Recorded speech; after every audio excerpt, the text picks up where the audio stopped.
The most important thing that I didn't learn in my theological training is how not only to preach the gospel, but to create an environment where the gospel is shaping the relationships, to create a gospel culture.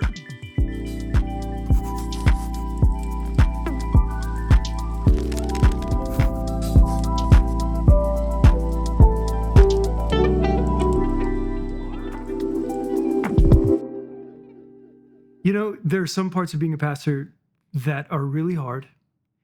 And at the same time, this is a sacred privilege to be with people. I was with a young couple last night, late night call. They're at the lowest moment in their life. And I just think to myself, this is a sacred space that I've entered into. And what a privilege to be here, giving them the heart of Christ. But the routine things are really special too.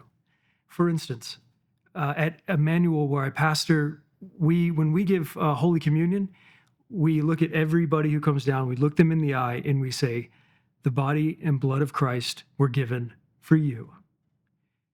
And it never gets old. And just the many different kinds of faces. After about 20 people, after you've said it about 20 times, it suddenly dawns on you, Jesus, the Church of Jesus Christ is massive and huge and varied, and he's the savior of all kinds of people. And I can't even believe I get to do this. Yeah, I know what it's like to think to yourself, pastoral ministry is so weighty. Like, who could ever do this?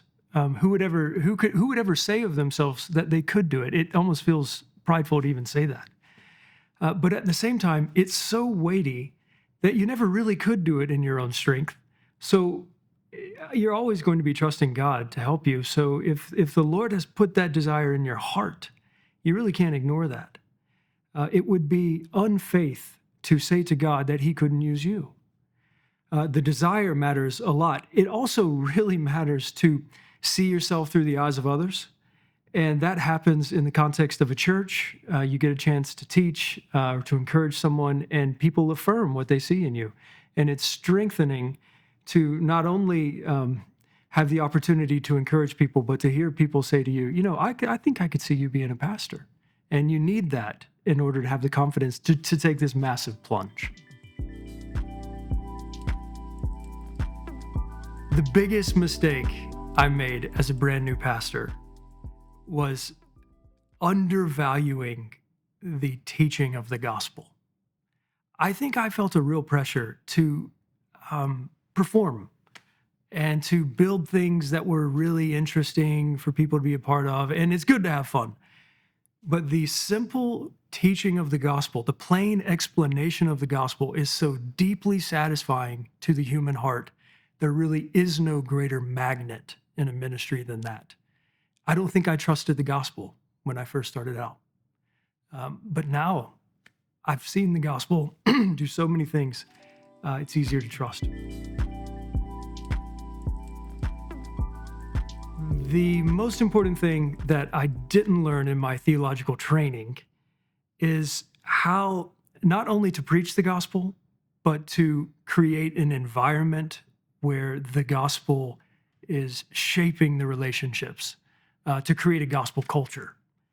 And for instance, this was a big one. How do you lead an elder meeting that's not just a corporate board meeting? A gospel-centered reality with God elder meeting is a lot like a really great church service. It's honest, it's Christ-centered, it pays attention to relationships before business.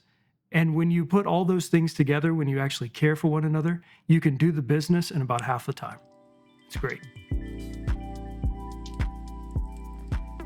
If I had to stop being a pastor tomorrow, the thing I would miss the most are elders meetings, because the elders are some of my best friends and they know everything about me. They're my biggest encouragers. I hope I'm their biggest encourager. And I would lose regular access to a lot of dear friends. The end of John's gospel, when Jesus is preparing his disciples for his crucifixion and his departure, he says to them, I don't call you servants anymore, because the servant doesn't know what his master's doing, but I call you friends. And the reason he gives is that all that the Father has said to me, I've said to you. So, that's disclosure. The difference between a servant and a friend is disclosure. And so how do you cultivate friendships among elders? You actually disclose who you are, what you're really going through.